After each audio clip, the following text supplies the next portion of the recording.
Covering the Universal Orlando Resort for 6 years, you are listening to the unofficial Universal Orlando podcast.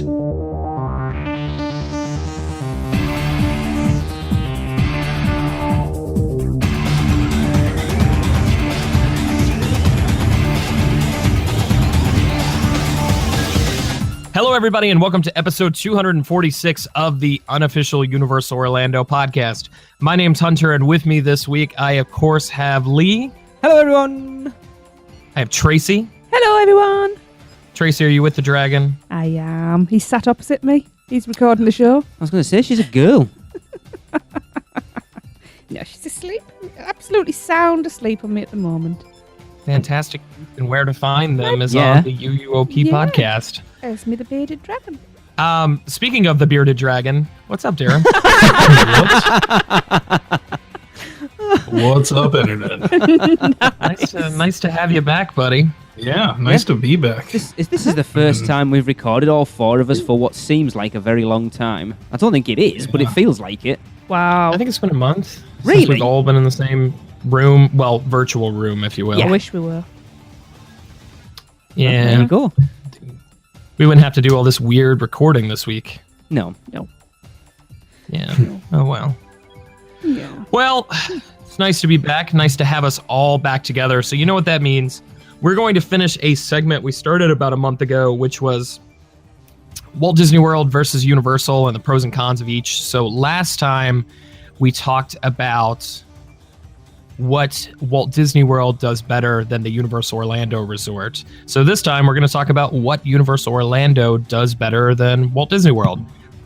But before we really dig into that, we have some feedback on the previous show we wanted to address from some listeners. Indeed. First one, James Higgins. He likes the people eating. I also enjoy eating people. It's a one-eyed, one-horned, flying purple one. I'm thinking this happens at Monsters Inc. Laugh Floor, like the last three people out. Just like exited out another door. People eaters. Shows like The Lion King, Finding Nemo, Frozen, etc. are miles ahead of Universal and get rid of thousands at really busy times. Yeah. Which is very true.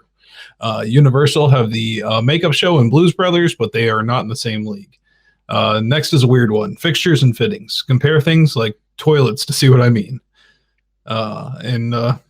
Fireworks / nighttime shows.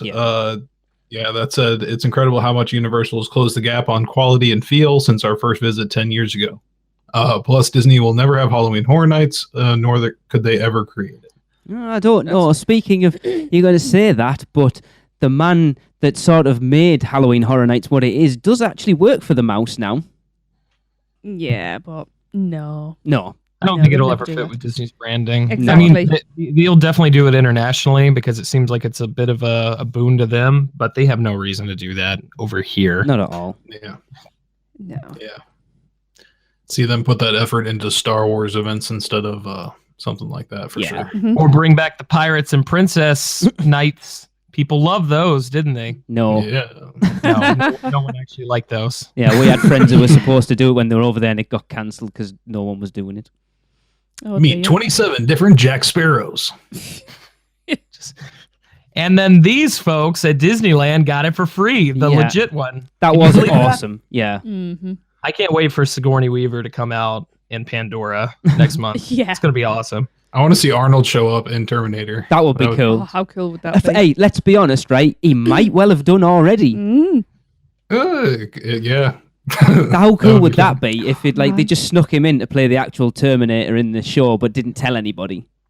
Yeah. Wait. Can we get Jeff Goldblum's food truck in River yes, Adventure? please. Can we fit that in somehow? Yeah, that is so cool.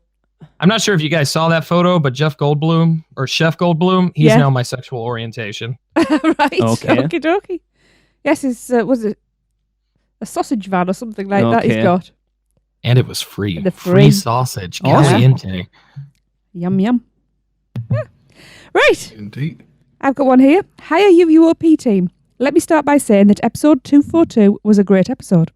Lee admitting that Disney is better made it my favourite episode. I think I need to listen to it a couple of times. I didn't say it was better. No, serious. I think there were some really good points and comparisons showing how the two companies differentiate from each other while they are competing to get the same holiday crowds. It also brought up many reasons why I lean more towards Disney, although still loving Universal a lot too. While I do love my thrill rides, my favourites are leaning more to attractions like the People Mover, Haunted Mansion, Kilimanjaro Safaris, Maharaja Jungle Trek. I love seeing the tigers. I'm with you there. Spaceship Earth, and others like these. This is missing from Universal, and even with the more gentle attractions like Shrek? Gentle? Have you been in? Yeah, it's not. Whiplash Central. Or the new Race Through New York starring Jimmy Fallon even. It can't compete with the laid-back attractions of Disney. Also, shows are a big part of the whole Disney experience missing at Universal. But in a way, and pointed out by you guys, places a problem at Universal Studios. Another thing I think Disney is doing a lot better than Universal Studios is the fast food restaurants. Choices are a lot better at Disney. Sure, Epcot has enough room to be able to offer more variety, but even so, quality could be higher up at US. I had the worst cheesecake ever in Beverly Hills Boulangerie. The worst ever, like in the world, and I still remember how bad it was. After about 5 years, I had it. That must have been bad. You need to get into City Walk.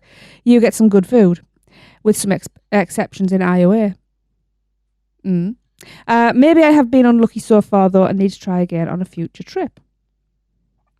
Now, even being a Disney fanatic, I know Universal is doing things right too, otherwise they wouldn't be where they are now.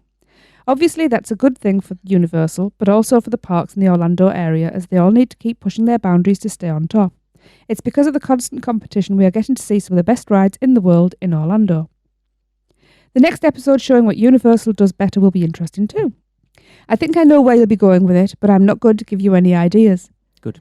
That being said, a lot of the time it isn't really about doing things better, but doing things differently. Just look at Halloween Horror Nights and Mickey's Not So Scary Halloween Party. You can't say one is better than the other. Yes, I can. That's She why I even left. paused. She knew you were going to say something there, Darren, because she even paused to let you in. Both are amazing events, done amazingly well, but they are for such different audiences that they are impossible to compare. That is true. Even if they are both about Halloween. There are a lot more of these where there really isn't a right or wrong. Anyhow, enough with my babbling. Go on with the great show. Andy, go on, butcher my name. De Metalair. I don't butcher his name. I learned it. Watch him now let me know that it's wrong. Yeah. And it's probably, he's actually pronounces it Smith. Yeah, possibly. Larry. Ma-er-ta-la-er-e. Lear. May. M-A-E is May. Mare. May. It's got an R on the end. I'm not counting that. That's part of the... Mayor. Urti. Mayor Teller. Urti Liar. I do apologise, Andy. Well, he said, go on, butcher my Well, name. this is He even true. invited us to do it. Hurry up, Hunter. You see the notes. Wrap up the show. Yes. Okay. Episode 246. We just woke a baby. Oh, dear. Oh. I think this one could be quite interesting. Yeah. I was awake the whole time. Go on, No. Sunshine. So it took me a second. All right. That's actually it for the listener feedback, isn't it? Yeah. Well, let's go ahead and get into our thoughts. Definitely, if you still have anything you want to chime in about either one of the shows, listen to them back to back or something. Get in good touch idea. with us. We'd love to keep discussing it. I think Yeah. it's something that could carry on for quite a while. But let's talk about what we think Universal Orlando does better than the Walt Disney World Resort. Here, I'll lay one out real quick. Go on, then. All right. I love that you can walk everywhere in the Universal Orlando Resort. Yes. That's not necessarily anything that they've done better. Yeah. That's just they've got smaller area to work with, and it just kind of all laid out that way. But it's so convenient. Like, Yeah. it's awesome. I just got back from a trip to Disneyland back at the beginning of March. And that was great just because it's so weird seeing a Disney park where you can literally walk and toss a stone at the other park. Not that I suggest that, because then you're going to get banned. But it's just weird to be able to do a Disney park like that. And, you know, on some levels, it works. Okay, I like that when you're in Magic Kingdom, you're fully in that world, you're fully immersed, and you're away from everything else. But at the end of the night, when it's 1 a.m., and you just want to get back to your hotel or back to the house in my case, and then you got to walk to the front of Main Street, then you got to catch the ferry or the monorail, Yeah. then you got to take the tram to get it back to your car, Yeah. and then you got the whole thing. It's it can be a little tiresome. Yep. And I get why they did that, but I'm glad that they're moving away from that for theme parks as a whole. Mhm. But Universal Orlando, as far as getting in and getting out, Yeah. I think they've got a one up on there. And plus, Yeah, you have I more have this. options as far as like exiting and going and grabbing a bite to eat at City Walk, Yeah, or maybe exactly. halfway during the day, stopping and playing mini golf or going to see a movie or something like that. Yeah. That's a luxury that Walt Disney World doesn't have.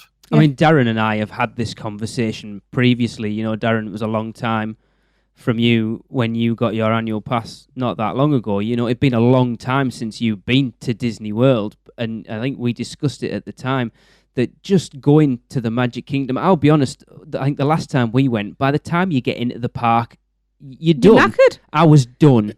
It was so, I mean, it didn't help that we parked in the car park and Jade opened the car door into someone else's. You bring that up so often. Yeah, but it didn't. But just like Hunter said, you know, you get through the sort of the ticket booths to get your parking, and then it's like a 10-mile drive to actually get parked, and then you have to jump on the trams to get to the TTC, Well, that's and what- then the yeah. monorail or the ferry. So you're still a good 5 or 10 minutes, and you're fighting with everyone else because everyone else needs to be nobody- the first one on that Yeah. monorail. Doesn't matter where they are, they've still got to be first through the door, whether they're 15 people back. And then getting off the monorail at the other end's the same thing. It is so stressful, it's untrue. You know, you think when you've got 2 kids with you as well, it is a nightmare. Yeah. So I totally agree. That's one of my points I've got written down, that it's compact. Yeah, driving in is I'd say at least 45 minutes to an hour on average from driving into the parking lot Yeah. at DTC to getting to the front gates of Disney. So Because you can literally arrive on Universal property and never have to get in your car again. And you can do, That's like, what I've said. In theory, you'd never have to step off the property Yeah. because everything you need is there. because we now have got to a point where it's very rare for us to go to Universal and only do one park a day. Because they're so close to each other, especially with the Hogwarts Express now as well, it's so easy to just jump back and forwards between the 2 parks. Or have a wander down to a hotel. Yeah. You know, it's much easier to take time out in your day over here. And like Hunter said, and kind of like Andy brought up, if there's nothing in the parks food-wise you want, you're still only a 5 or 10 minute walk, and you're in City Walk with plenty of other world's options. your oyster. You know. However, I do have a however for that. When you the TTC and you got the Magic Kingdom, right? You do get, especially your very first time you're going, you get that great reveal. Yeah, You know, so you don't have that, and you don't have the option of getting a ferry in, which is pretty cool, even though we've done it once. the ferry. Once. Yeah. Kids have never done it. have they? Kids have never done it because we're mean. We wouldn't queue that long. But that's the only Yeah. downside to that. I mean, I was Small gonna- price to pay. I'm reminded of, I'm not sure if you guys had this cartoon over there. Did you guys have Fairly Odd Parents over there? Yes. Oh, I love Fairly Odd Parents. Okay. I wasn't sure. I know sometimes there's weird cultural differences, but that episode where they're like, we're going to Escalator World. And then they Oh, get there and they're yes. like, when's the ride? This is the ride. That's what it feels like getting through City Walk. Yeah. Yeah. Especially if those moving walkways aren't working, which Oh, a there's lot people of the time stood they're not. on them. Or they those. turn them off Yeah. when you're trying to make it home from Halloween Horror Nights at 2 a.m. Oh, yeah, and your feet really hurt. yeah. Yeah. Yeah, I was gonna say that's where the problem with Disney really comes in, is not when you're getting there. I mean, that's annoying and all, but it's when you're leaving. Yeah. That's when it feels like Yeah. 3 times as long. And Yeah. Disney make it easy to get in because everything's well signposted, but getting out of there, Yeah, just Disney World as a whole, not just the parks themselves. We stayed, when we went over in 2009, we actually stayed on site at Disney. We stayed at the Port Orleans French Quarter. And getting to the hotel from the parks, I think, was, we got lost so many times. you got lost so many times. Well, when I drove, we never got lost. But it happens quite a lot because we ended up, I can't even Oh. remember where it was, at one of the bloody Pop Century or Century it something was. like that. And the Oh, security guy was guard went, lovely. where you looking for? And we went French Quarter, and he just went, right, turn around, go up 13 traffic lights and turn right, and it's there. And then give the kids a load of But he stickers. didn't even think about it. It was No. like 13 traffic lights up and turn right. That's customer service. I was like, that obviously happens a lot. I was lovely. He was an older guy, wasn't he? Really canny. So I can actually speak of this because no one else has been a cast member. They actually give us little guidebooks that are like, okay, so at the 3rd traffic light is this. At the 4th traffic light is this. It's a whole cast member training you have to go Okay, through. well, That's that's excellent. good. Yeah, no, I that is suppose really good. Yeah.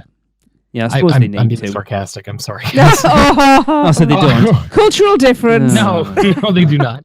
They should. Well, they should. Yeah, but can you imagine how many different versions they'd have to print for each Yeah. booth?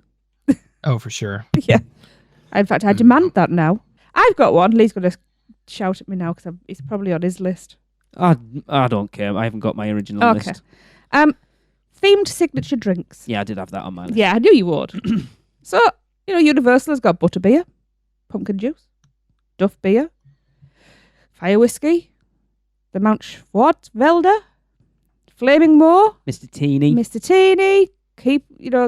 Just keep naming them. And I'm disappointed we haven't got Energon in Orlando. no, but that could come. And they're all good. They're all really nice drinks. They're different. It's not like, oh, this is just X, Y, or Z in a fancy cup. What have Disney got? LeFou's Brew. That's the thing. I think It's awful. Disney I are love desperate LeFou's to it's jump on that. horrible. They've seen, and you can't blame them. You look at what sales Well, yeah. Butterbeer did in 6 months, and Disney are desperate for it, but they Mm-hmm. haven't got anything where that. Well, we'll get onto this next week when we have our little discussion about Pandora Land. I'll pay everyone off. That's what I'm going to call it from now on. Everyone calls Pandora it I'm Land. gonna call it Pandora Land, right?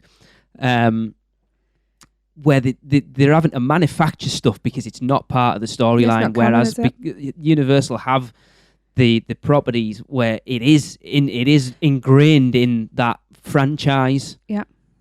Butterbeer was just a gold mine that they happened to stumble Absolutely. upon. Well, not even happen to stumble upon. say, They read yeah, it and they're yeah. like, oh, this thing's going to print money. Just like the wand situation. But then they still had to go out there and create something that people were going to drink, And not Jake- just once, and continue to want it, like Darren, and his And- crack addict on his frozen. And JK had to sign off on them, didn't she? Yeah. Everything that was in there, she signed off on. So it And is like crack, it keeps getting more and more expensive. Yeah, for yeah. smaller portions. But they Back have in it. the 80s, we could buy crack for $0.25. Same for butterbeer. Sorry. Carry on. But that's it. Disney. Have you guys had LeFou's Brew? Yes. It's Yep. horrible. It's nasty. I like it. Really. I like it a lot. Yeah. Yep. I thought it was I tasteless. thought it was bland. I'll be Saying honest. that, I don't like the Flaming Moor. I think it's weak orange cordial. Oh, yeah, I it think is. the But it's Flaming Moe is kind of, and the Buzzed Cola is kind of odd too. yeah. The first sip of LeFou's Brew is the best part of it. After that, it goes downhill really fast. When the aftertaste kicks in. No, but the first part is that like toasted marshmallow flavor, Yeah. and that's Yeah. like you want that to be the whole drink, I think. But then it just turns into tasting like apple juice slush. Yeah. But again, it's something they've created themselves to try and give them something. Whereas it's not people are like, I need to go there because I need to try LeFou's Brew because I've seen them drinking it in Beauty and the Beast. I'm surprised they never Right, tried so- to shoehorn it into the new film. Do you think that maybe Disney's trying to develop blue milk for Star Wars Land? I have Oh, of heard. course they are. No, I heard a rumor about that today, in fact. But how Really? difficult is it Yes, to milk where with was blue that? food dye in it? Well, you don't. What? No one's going to want to drink milk. A nice 90 glass of degree milk. Drinking milk was a horrible choice. Yeah, not over here, it'd be a different It'll thing. be a Mickey check item. What? Huh? No one? No? No one know what Mickey No. check is? Hunter, come on. No, I'm sorry, buddy. He's They made did it a up. load of healthy options. I don't know whether it's still a thing, but within Well, the no last wonder I few don't know years, about it. they had items that were Mickey check items that were healthy options. Oh, Who's the Oh, Disney fan okay. here? Not me. How do it's I know definitely that? you. I mean, everyone cried over you admitting that you liked Disney a month ago. I'm still in Oh shock. my God, Lee! You won't believe the number of messages I got from the sidelines about that. They're like, "Oh my God, Lee doesn't hate Disney," and I'm like, "I've been telling you guys this." He's wearing his Mickey ears now. It's the only part of me that I don't play as a character on this show. What? Like, as a rule, I am what I am, but my Well, Popeye. my Disney hate is is played up. It is played up. I do prefer no, Universal over Disney, but obviously. it's played up to the nth degree. Oh, of course it is. No, we are But I'll- excited about getting back at I some think point. kind of the same as what Darren's been going through. That it had been that long, and he'd kind of overdosed a little bit on Universal. That Disney was a breath of fresh air, and I think us having that break from it was good for us as well, because I'm looking forward to going back whenever Yeah. the hell that might be. Send your money, Sure. people. Okay, I've got another one. Let's get the obvious one out of the way here. Thrill rides. I've got I that on didn't my put list. that on my I've list, got this actually. on mine. Yes. Right there. Yeah. Obviously, Universal does thrill rides a lot better, and I think they keep a nice balance of thrill rides and family rides, especially, more lately. Things that everybody can experience and go on, as well as, having those top end thrill rides like the coasters and everything as well. Yeah. That I know a lot of people that just won't go to Disney because of that, because they don't have thrill rides and they're, young adult age, in their 20s. And, they're just not interested in doing the kinds of things, that are available at Disney. So They're That's missing out. interesting, because I feel like I should reach out to Stuart now from last week's episode, Yeah. because he said his wife Claire is only interested in the coasters. Now I Would be assume interesting they to find go out to with Claire. Disney, so I don't know how Yeah. she feels about that. Claire, let us know. I'm interested in that, yeah. But I do worry, because obviously the big rumour there's at the lots to do moment there. is that Dragon Challenge isn't going to be there much longer. We're actually Here hearing is- the end of September it Yeah. might be torn down. So that's removing another one. So I do feel like at the moment, yes, they do, but I think that they're edging that other way a little bit more. well, you don't know what's going in there either. That's true. True. But I think the days of seeing A big screen. just unthemed coasters like the Hulk and Dragon Challenge and that Yeah. type of thing, I don't think you're going to see them. Not in a Disney or a Universal park anymore. Well, even some of the simulators I would class as thrill rides, Yeah. as opposed to what you got at Disney, like Transformers and Spider-Man and those kind of things. Yeah. Like even things that simulate that high rate of speed and that Yeah. kind of thing. Nothing's more thrilling than Jimmy Fallon. I haven't done it, so I don't Well, it know. was pretty intense from what I've heard. So Oh, you didn't get a chance to see it? still no. Still haven't Darn. Okay. I've been exploring the ancient ruins of St. Augustine. So Hey, We'll get wrong there. with that. Ancient ruins. yeah. What has happened to St. Augustine? Oh well, they've been around for a long time. Oh, okay. Yeah, beautiful, beautiful college. Yes. Um, Yes, and- Well, Lee, kind of going off the back of what you were saying, we were actually talking about it on Grim Grinning Host recently, because we have Kinney from In the Loop, who In the Loop is very thrill park focused. And, he was talking about, I want to say it's Mystic Timbers, which was at Kings Island. And Oh, is he's that just the What's in the Shed? What's in the Shed. Yeah. Yes. It's John Cena, because you can't see it. Yes. And it's But weird. he was talking about how even these basic coasters, the companies are trying to adequately provide some sort of theming for their thrill attractions now. So it might be something small like a shed at the end of the attraction or a dark ride scene halfway through, but the average guest mentality is changing from the Six Flags, oh, we'll paint it purple and call it the Joker.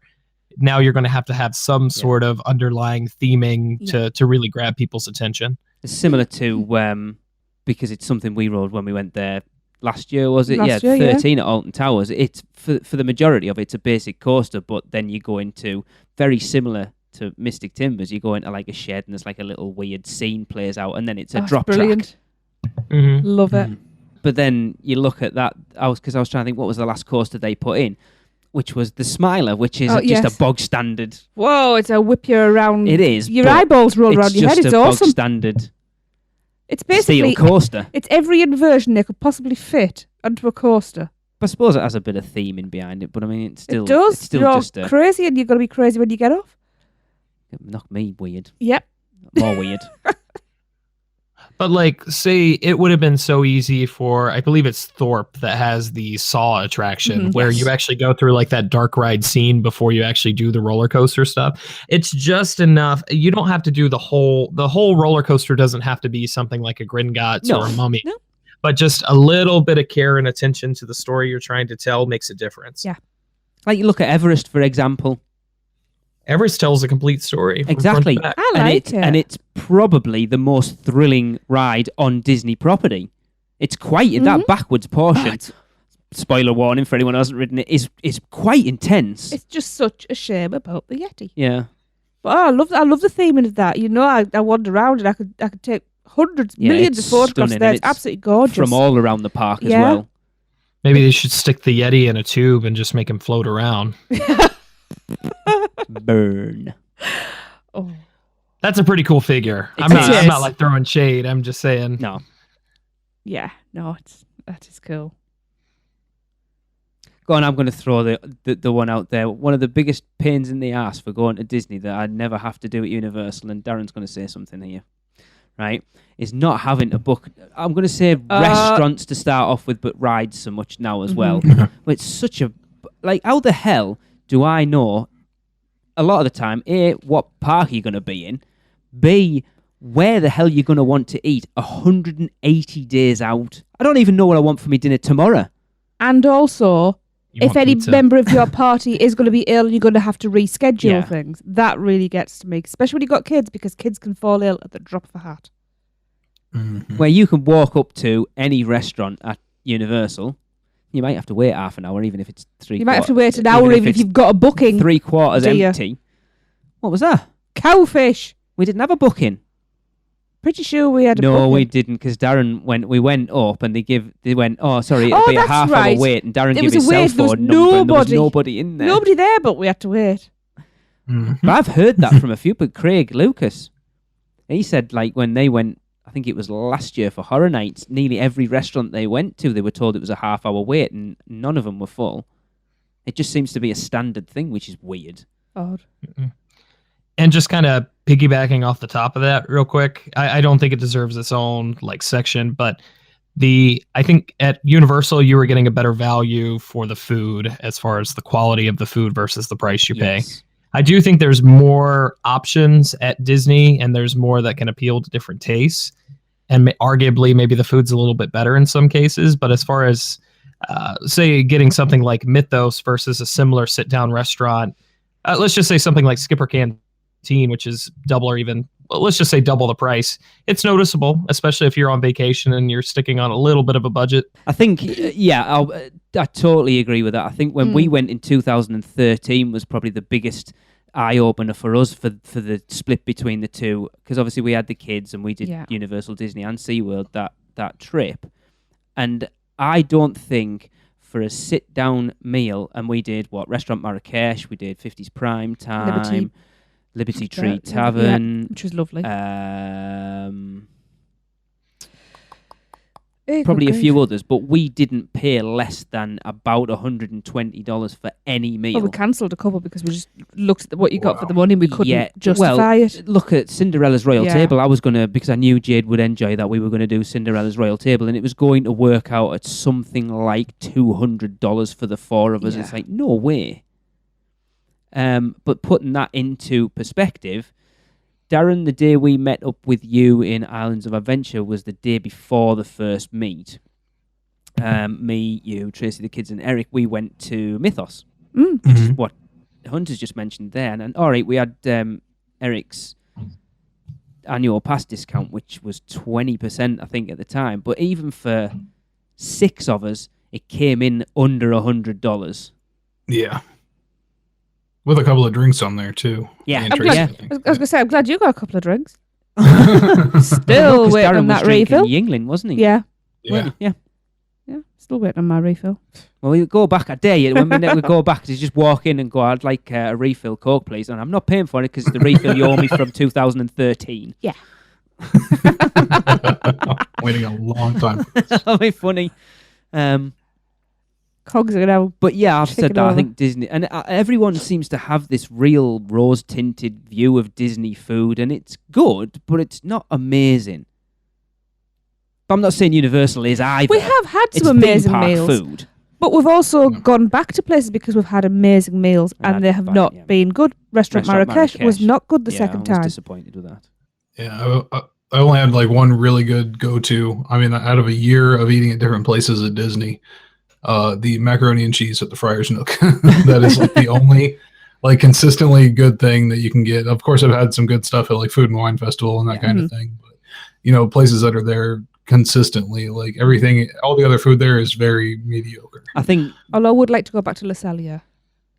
I think Disney, they put more emphasis on the theme stroke ambiance of the restaurant than they do the food. It's like somewhere like 50s Primetime Diner or Cafe, whatever it is. Don't get me wrong, the food's actually really good, but that's not Apart what from you go collard there greens. for. I love that restaurant so Yeah. much.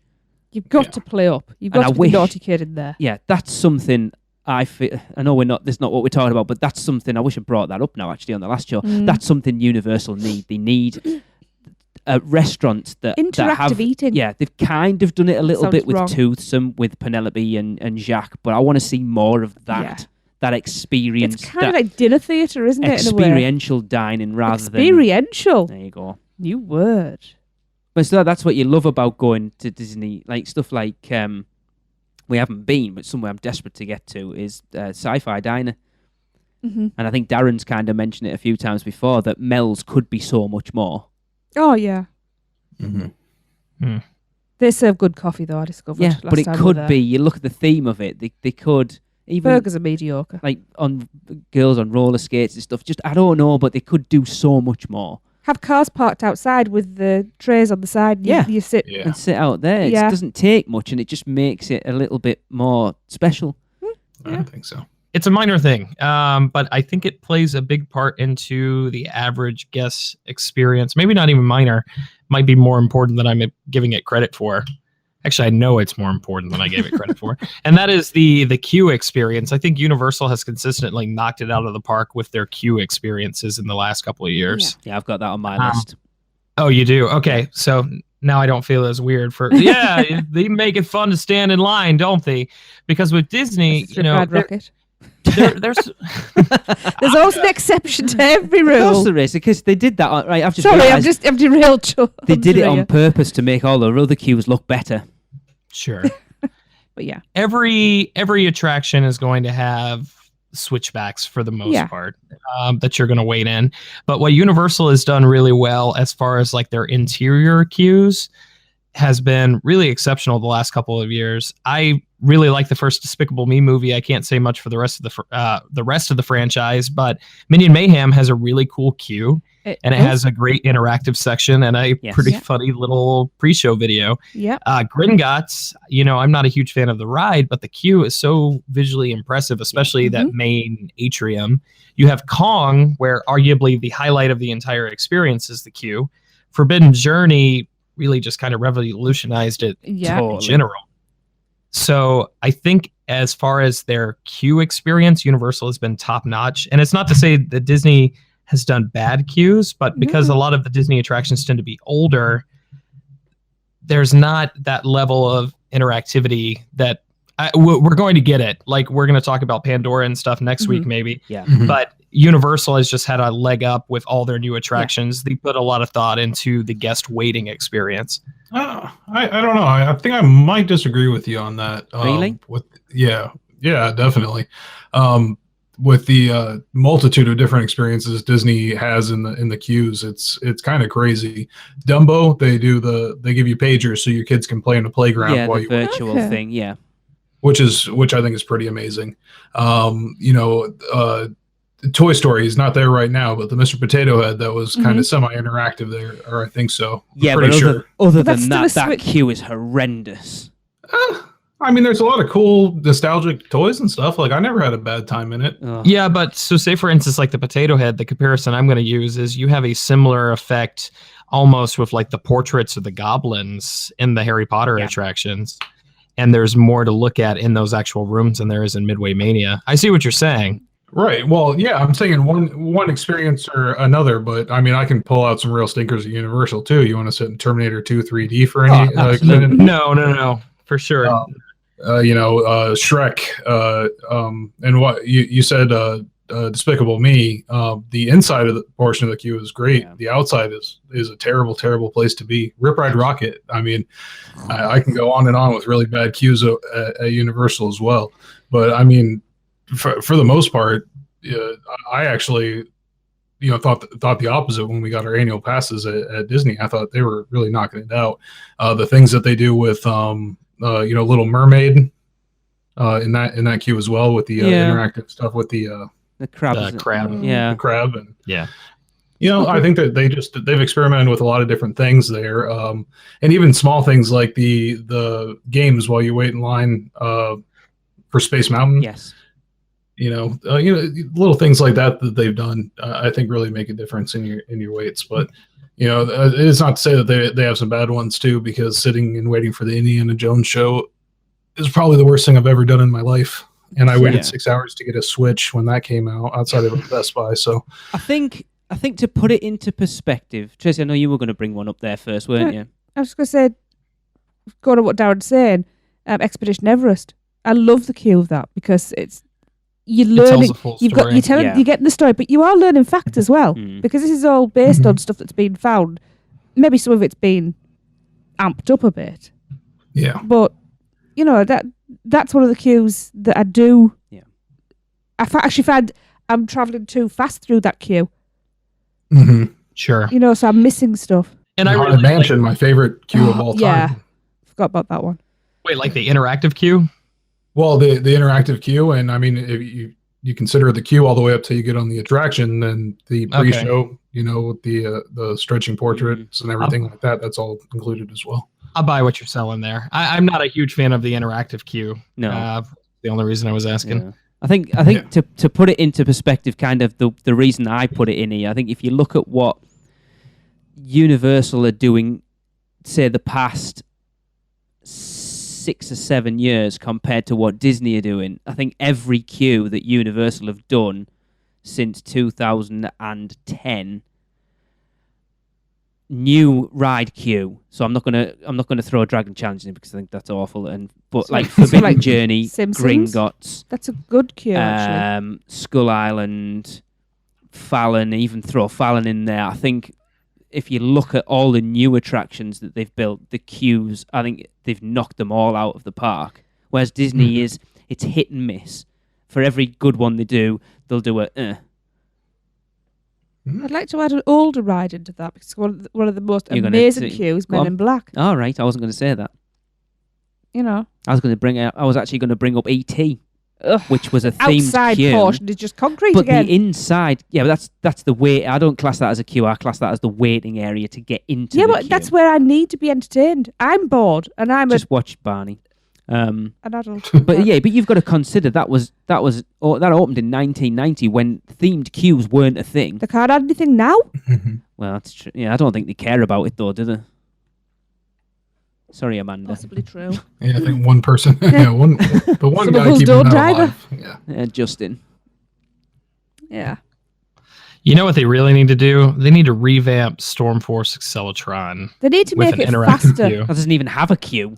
It needs to go faster. It needs to be whippier. Mm-hmm. The queue? Yeah. Yeah. Yeah, it's more like a fairground ride, that though, isn't it? Mm-hmm. Just kind of. I think Disney wander definitely up. has their highlights with some of their newer queues. Like I'm actually, it depends on your affinity for the franchise, but I think the Star Tours queue is a lot of fun. Yeah. There's a lot Yes. to look at in there. The interactive droids that are in there that are sifting through the luggage. There's a lot of really clever little end gags and things like that. And it's not necessarily a comparison of, okay, this is absolutely the be all end all of the queues. But I think as far as their recent material, and maybe it's just the way it is because Disney takes forever to put up anything new. Yeah. Then we might Funny have you mentioned more that. level to stand on. But as far as like comparing something, okay, so Test Track I was just gonna 2.0 say Test compared Track. to Forbidden Journey, Forbidden Journey was 2 years before the Test Track layover, and that queue is miles away. Now, of course, you're working with limited space that's already pre-established, so you've got to take that into consideration too. And a huge sponsorship. That's the other big thing too, is that on more than one attraction, Disney, the attractions are actually sponsored by a company. Yeah. So their queues are kind of dominated by that company. I think also when you look at something like the Potter queues, yes, Universal have knocked them out the park, but the blueprint for it has already been done by somebody else. They haven't got to go and what shall we do for the queue because it's already there. Mm-hmm. Do you know what I mean? True, You just have to watch the films and go, right, that's what you're building. Yeah. You're not really coming up with anything yourself. You're just building that. Sure. But then I think that's quite savvy that they'll get the people in who worked on those films to do Well, who the else would you queues get and really? stuff for it. And then, like, having been to the Warner Brothers studio tour as well, And I know, like a lot of people, the Oliver and I can't even think what they're called now. What's the Weasley twins called? What's the real names? Phelps. There you go. They comment on it. It's like we've been in the real Diagon Alley that was in the films, and it's only sort of 3/4. Mm-hmm. They only need to build what you will see on the film, whereas when you walk into Diagon Alley, you're seeing the entire thing. Yeah. Sure. It's like being there, really. So let me ask, maybe this is a fun thing to do at some point. You know, we did our attraction or Disney versus Universal a year ago, 2 years ago? We've been doing this way too long. Maybe it'd be fun to just do like Q versus Q experiences, like the Forbidden Journey versus Hollywood Tower Hotel or Twilight Zone Tower of Terror. Like those would be fun discussions to have. Yeah. Mm-hmm. Yeah, That's right. Yeah, we haven't done a Disney versus Universal for a while. I'd actually forgotten about it. Maybe not even like a show segment, but that's something we could put up in the Producers Club and actually have a conversation about. Yeah. It'd be fun. Cool. But yeah, so cues. That's one. I think Universal are doing a better job, but just my opinion. It's all subjective. Of course it is. Exactly, it is. The best cue of all time is the Indiana Jones experience out in Disneyland, though. Hunter, so you think that's better than Forbidden Journey? Temple of the Forbidden Eye? Yes, I do. Okay, that's very high praise. You've got nothing to compare. Go on, Jason. I was going to say, it was touched upon briefly in that last bit, but building, wasn't it? Mm. Because what have we got? Just the incredible speed that Universal Orlando do actually build. You might even call it Fast and Furious. Hey! So I've said here, look how quickly the Wizarding World and Diagon Alley went up. Cabana Bay, Sapphire Falls, Volcano Bay. It's kind of record speed, isn't it? They basically dreamed it, and then there it is. It's like magic. Yeah. It's incredible, and it's not that it doesn't seem that any corners have been caught. The detailing is unbelievable. So it's not as if they've just whipped up prefabs or anything like that. And hopefully the inside of all these aren't hollow. Yeah, this is true. We'll find out. Maybe they're all just holograms. 10 years. And Universal is sinking into the ground. And obviously, when we made this list over a month ago, and we started doing our research for it over a month ago, we didn't have any date. But I've put here, how much longer for Pandora? Right. Because that's been, how old's Avatar now? We were in the Magic Kingdom the day that deal was done in 2009. They announced the Avatar deal in 2011. Are you sure? Yeah. I'm pretty sure we were in the parks I'm when, sure that, we got were over when that got announced. Maybe it was a rumour that was announced. How old's the movie? The movie came out in 2009, if I remember. No, well, obviously it can't be then. We were somewhere. Yeah, we were in I remember where I was when I heard that Disney bought Lucasfilm. Change your life. Change your life, not mine. Hey, come at me. I don't care about it. No, you're right. It was 2011. Oh well, I felt like where were we I then? don't know because that seems to ring a bell. Anyway, September 20th of 2011. Yeah, and they started construction in 2014. But even so, that's ridiculous. That's 6 years from deal done, and it still took them 3 years to get it open. Yet you look at something like when did Diagon Alley open? Diagon Alley opened in July of 2014 with Jaws shutting down December of 2012. 2011. Was it 2011? Yeah. Okay. Yeah, it was January, wasn't it? So 3 years, and let's be honest, just demolishing Jaws would have took quite a lot, and then to build what they have done as well is phenomenal. Mm-hmm. Yeah, could you imagine trying to take Jaws down with all those sharks trying to come at you? But then, that's crazy. Like and they keep inviting them back. Stop filming Sharknado. The example that everyone goes to is Transformers. I know the building was there, but even so, did they pull that building down and rebuild they it? had to demo the whole thing. They did that, yeah. So drop the building and then build an entire ride system in there in less than 12 months. And we weren't supposed to get Transformers. People forget that. That was just hey, you guys have been good. Here's a gift from Santa. And I love it. And I hate the films. It's funny, we were talking about it earlier, I can't stand the films with a passion. But I love that ride. I'm not going to say what I'll say because I'll get some heat. You always get heat. I like it more than Spider-Man. I agree. Thank you, Darren. I'm not saying it's a better ride, but I enjoy it more. Okay. Yeah. I think it's more exciting than Spider-Man is. It's more intense. I come off it more pumped. Yeah. Mm-hmm. Yeah, but Spider-Man is a superior attraction. It is overall, yes, but I think just for an experience point of view, I prefer Transformers. That's fair. I mean, some people prefer.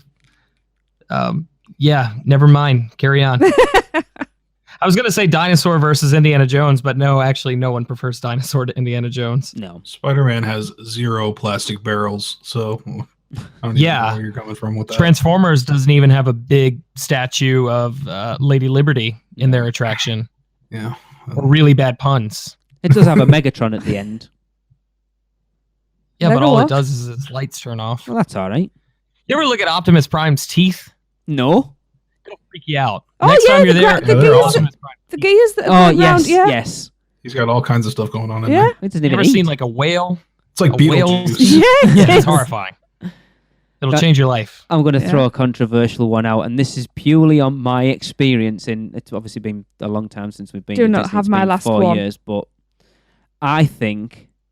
Go on, and you can have it. No, go on. The team members, as a rule, Yes, this is what I've got. just in my experience, and this obviously from 4 years ago, were the ones we dealt with at Universal compared to the ones at Disney, I felt were better at Universal.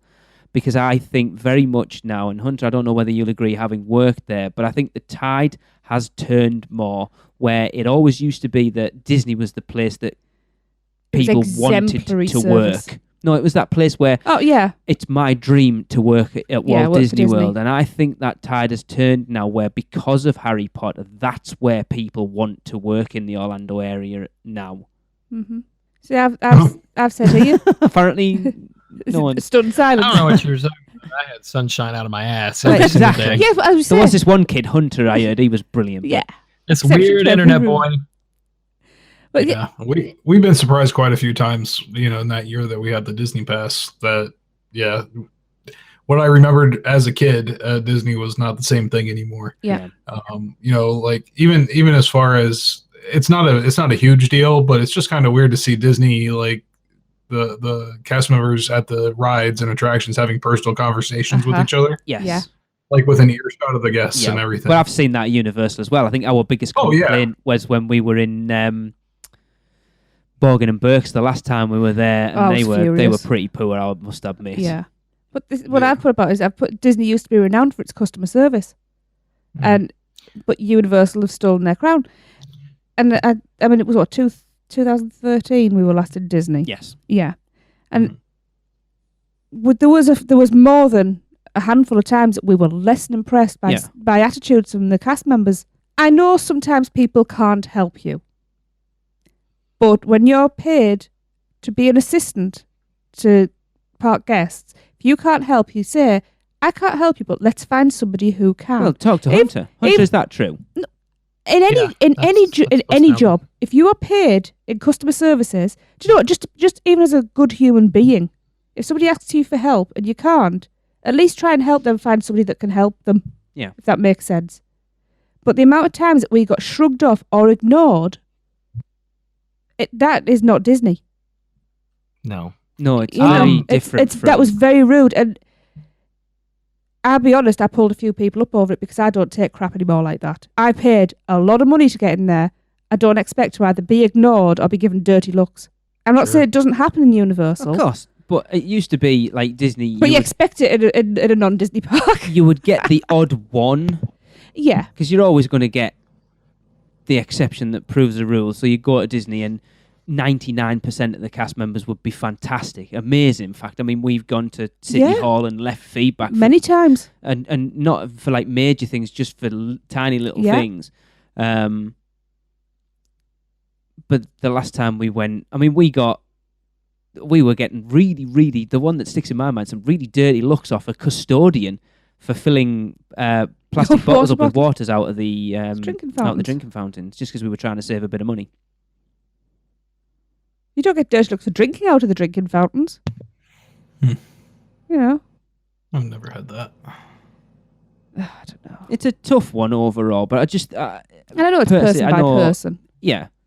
Yeah. I've noticed personally a lot of the team members at Universal tend to skew younger. They're definitely towards kind of like the college age, local Orlando crowd is generally the vibe that I get. Hey, they're going to school at UCF or they just live in the nearby surrounding areas. With Walt Disney World, you do have people that travel from all over the world to come work there. Mm-hmm. Personally, I've always had better experiences with the cast over at Walt Disney World, but that's not to shoot down you guys or say that you haven't had horrible experiences. That's just on my end of the stick. I've always had better experiences at Disney. Well, we up until that last trip we had at Disney, to be honest, that was part of what put us off going back, because we had some really times.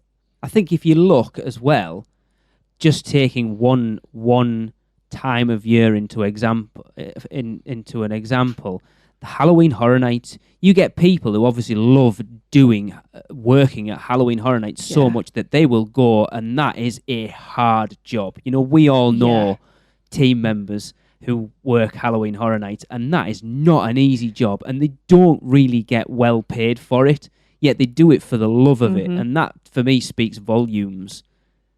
I mean, Darren, you've been going for years and years and years and years and years, and that Halloween Horror Nights cast is always brilliant. Yeah, they're always on. Yeah, there's I would say, well, the audition process for it really, weeds out a lot of people that are kind of wishy-washy on it. Towards the end of the event, you'll get the people that kind of burn out, and they're not really interested in it. But for the most part, the crew that's doing it loves to do it. Yeah.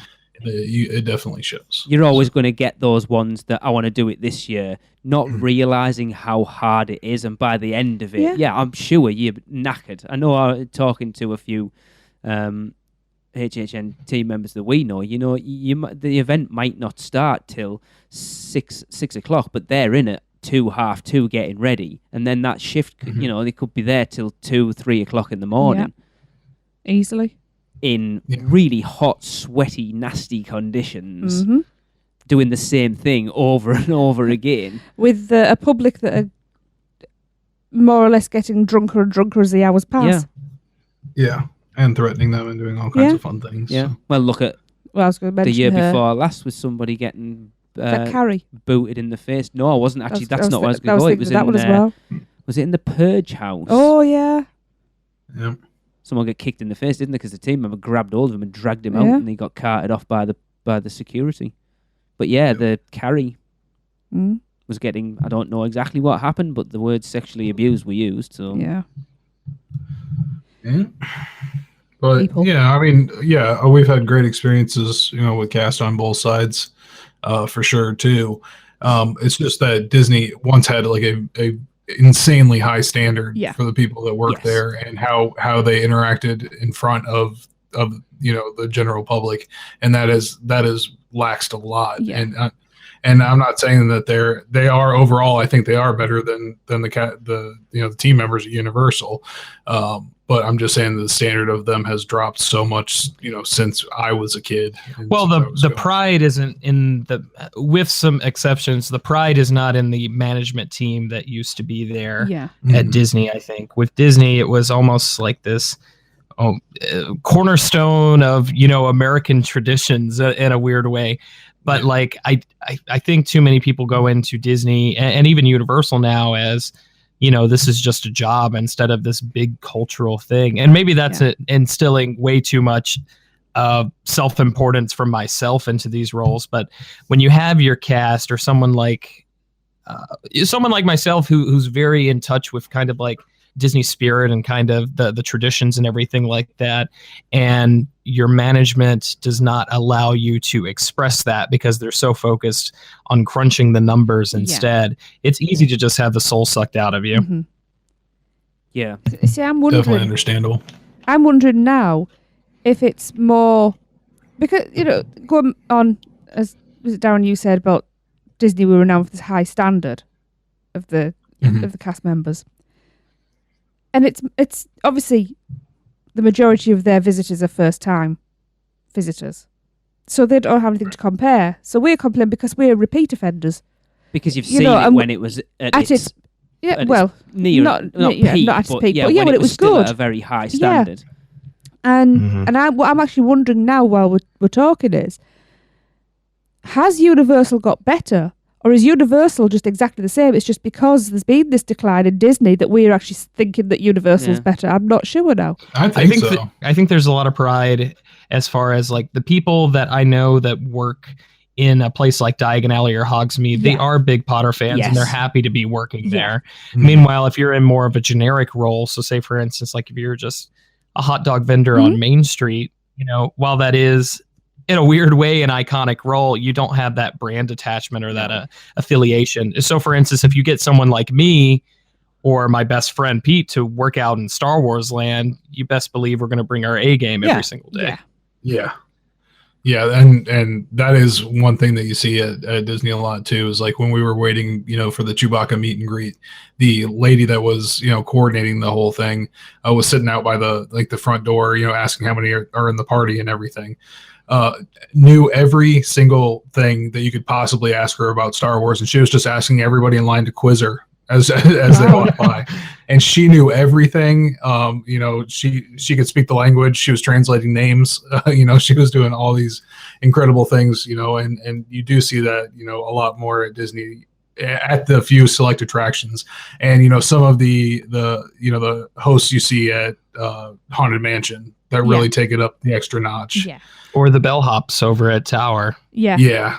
There are those iconic positions that I'm sure people are, literally climbing over each other to get, to work in those spots. Jungle Cruise skipper. It's things like that. The really big, if you work your way up to those, it's definitely those cast members that I've personally had the best interactions with. It's, to be honest, yes, it's been the lesser roles, if you like, where we've had the problems. Restaurant staff and things like that. And let us be clear, we're not undermining anyone in those positions. It's just there's a sense of pride and attachment with those roles versus some of the others, maybe. But unless you expressly went in to become a popcorn vendor cast member on Main Street, that might just be a day-to-day job for you and not something you're passionate about. Yeah, and that's why it's a bummer when we lose those things at Universal, like Disaster, losing Lonnie and losing the skippers and Jaws and those kind of things. Having that kind of devotion and interaction with the with the cast members on those attractions really makes a difference, I think. Yeah, so. I think the problem is I know people have bad days, but don't bring it to my table. Of course, that's the thing. I don't care what your job is. You should take pride in it, and especially if you're offering a service to a person, you make sure that they have a good experience. And if you've got to that point where you are dejected and you don't have that pride in your job anymore, then it's time to move on. And if that happens with too many people, then the parks need to look at what they're doing and say, hey, maybe we need to pay more for these kind of things, so that if we want that world-class service, that we need to pay them the amount, to be proud of what they're doing. So I agree. I think when I did my podcast documentary, Craig Williams, before he worked at Dragon Challenge and Forbidden Journey and stuff in Hogsmeade, he worked at Disney at Test Track, and he said his biggest problem was that at Universal you tend to work under one manager, right? So you can have a relationship. Your team has a relationship because you're working with the same people and the same attractions manager all the time. And he said when he was at Test Track, the attraction managers were you might have a different one every day, so you never really that sense of team wasn't there because you didn't have the same person you're telling sort of being above you every day. So it was difficult. And he said that contributed a lot to why he preferred working at Universal more than he did at Disney. Pardon the expression, but that's bad management. It's just the way it is. Funny you should mention Test Track. We had one of their cast members we had a bad do with. When? Last time we were there. I don't remember that. Young lad. He was funny with Jade. You wouldn't notice.